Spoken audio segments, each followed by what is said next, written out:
the state of Grand Bahama the focus of his series as the island moves from a magic city to an eyesore. The Minister of State for Grand Bahama calling on more Bahamians to become entrepreneurs. That really is going to be key to bringing down our unemployment numbers. My goal would be, let's see if we can't double the amount of students we have, double the number of classrooms that we have, and double the number of faculty that we have. And there's a new executive at the helm of the University of Bahamas Northern Campus, and he's on a mission.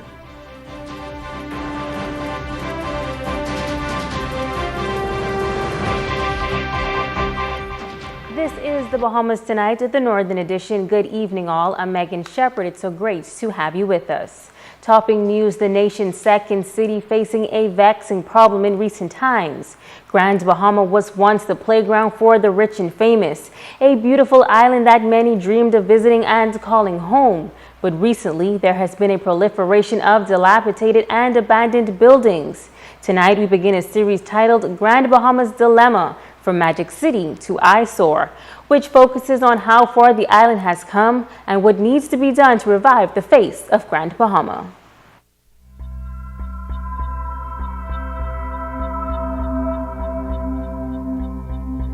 The Port Authority has to have some teeth. The government has some teeth. If it was up to me, I would take some of these derelict buildings and I would knock them down, make it a beautiful park, and charge some of the owners put a lien against it until it gets cleaned up. Now that's an extreme. It is an issue that has become impossible to ignore, the deteriorating state of Grand Bahama. The island was once bustling with tourists and boasted of some of the best infrastructure and landscaping in the country. Now the magic has left the city of Freeport, and in almost every community, there are abandoned and deteriorating buildings lining the streets, becoming eyesores and even potential health hazards. Top broker of Caldwell Banking, James Sarl, says that the island is filled with opportunity, but the current state of Grand Bahama is not aiding in that development. There's an old English nursery rhyme, you know, the crooked man who lived in the crooked house. Grand Bahama's crooked. You go down the streets and there's a crooked fence, and then there's a crooked stop sign, and then there's a derelict building, and then there's garbage that hasn't been picked up, and it's unacceptable. Really, we're a tourist-based economy. We are inviting company from all around the world, and you know, I always say that individuals, if you're having a dinner party, or inviting people over to your house, they're your company. And if company is coming over, you take care of and you clean up. Around Christmas time, everyone's buying furniture in the front room.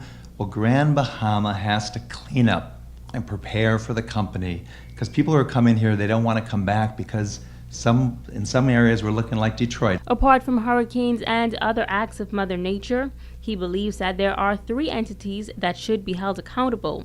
The first two include the government and the Grand Bahama Port Authority. The third entity is the people themselves.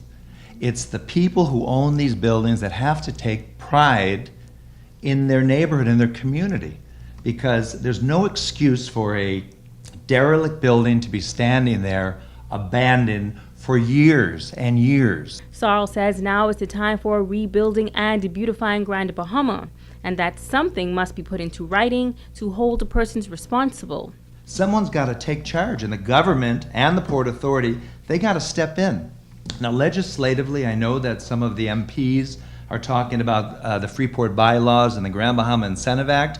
Put in some wording in there to say if an owner has a derelict building that's an eyesore and is bringing the community down, well, they should have the right to get in there and take care of it and charge the owner. And while the state of landmark buildings is a major concern on the island, Sarles is also urging residents to take pride in their personal homes and property. If you have a crooked fence, fix the crooked fence.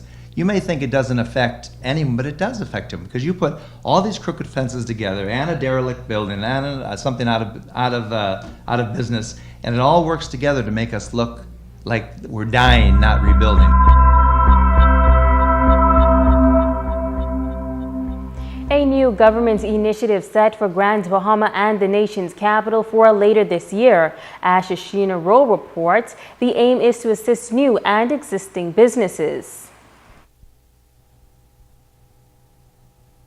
Minister of State for Grand Bahama, Senator the Honorable Kwesi Thompson says that the government is serious about getting people back to work. But he says getting them back to work does not have to mean as an employee, but rather as an employer. As the government moves to tackle the high unemployment numbers on Grand Bahama, he says a part of the vision is spurring economic activity to assist new and existing businesses. Thompson announced that a program called the Small Business Development Center is on the drawing board for later this year. Not just help small businesses, the existing ones, but we had to find ways to spur this, what I call the spirit of entrepreneurship. That really is going to be key to bringing down our unemployment numbers. So there is a model that the government has signed on to in partnership with the Caribbean countries and the OAS. Over the past few years, Grand Bahamians have witnessed the opening and closing of many establishments on the island. But he says this model will not just assist with funding and the fundamentals of starting a company, but also business sustainability. Encompasses, first of all, doing training and training those new entrepreneurs, but also a continuing training program for those persons who have small businesses already. After the training component, it then involves the funding component. He explains the next step. It then moves to the business incubation stage, where once you've gotten finances, they don't just leave you and let you go, but they will also walk you through assisting you with respect to utilizing those finances and how you are able to better make your business work. Thompson says undoubtedly this Small Business Development Center will be an asset for Grand Bahama. When we came to office, there was some groundwork done, and we discovered that they intended on putting in place a pilot program in New Providence. And then they would see how that worked, and then they would evaluate it, and then at a later time, they would make a decision on coming to Grand Bahama. Once we got a hold of that, plans changed. So we said that the same time that it is initiated in New Providence will be the same time it's initiated in Grand Bahama. Shishina Roll, ZNS Network News. In just under 1 week, the University of the Bahamas North will be welcoming students to its campus on Grand Bahama. And this year, the university is putting a strong emphasis on improving its offerings to the college students, not only through courses, but also through the implementation of co-curricular activities. Just recently, the university appointed a new vice president here in the North, and tonight he shares his vision for this campus. Dr. Ian Strawn has been a part of the former College of the Bahamas family for some 20 years, beginning as a professor and working his way up the ranks, now becoming the vice president of the University of the Bahamas North. Dr. Strawn, who recently transferred to Freeport to take up his new post, says that he is excited to develop the potential of the UB North campus and ultimately a university community.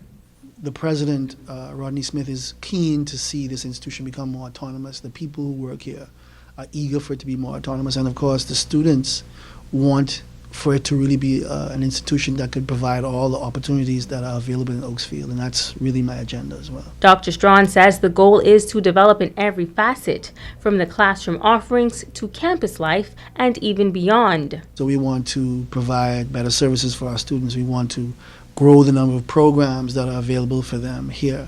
We want to better serve the private and the public sector in terms of training and professional development that's available as well.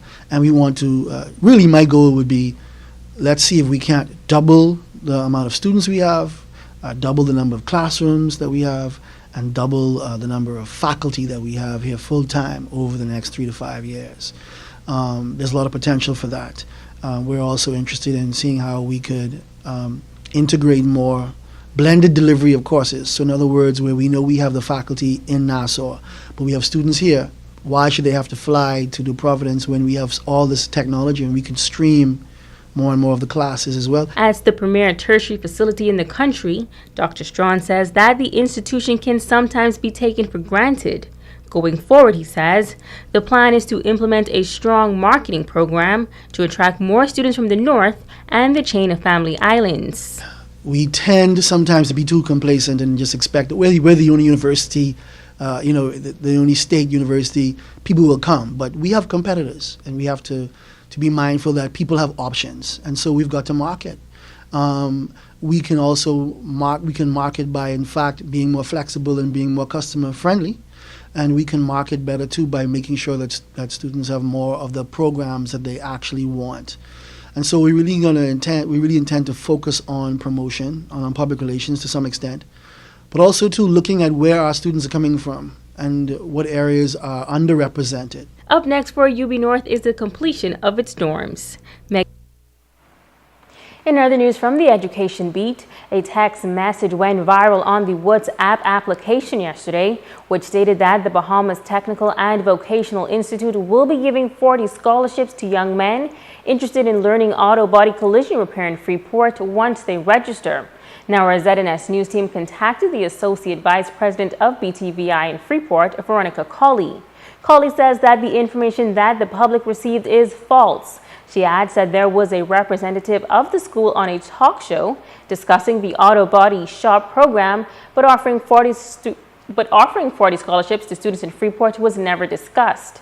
However, Colley says that persons who are interested in the auto body repair collision program can contact the school for more information at 352-2190. Stay with us, there's more news right after this break.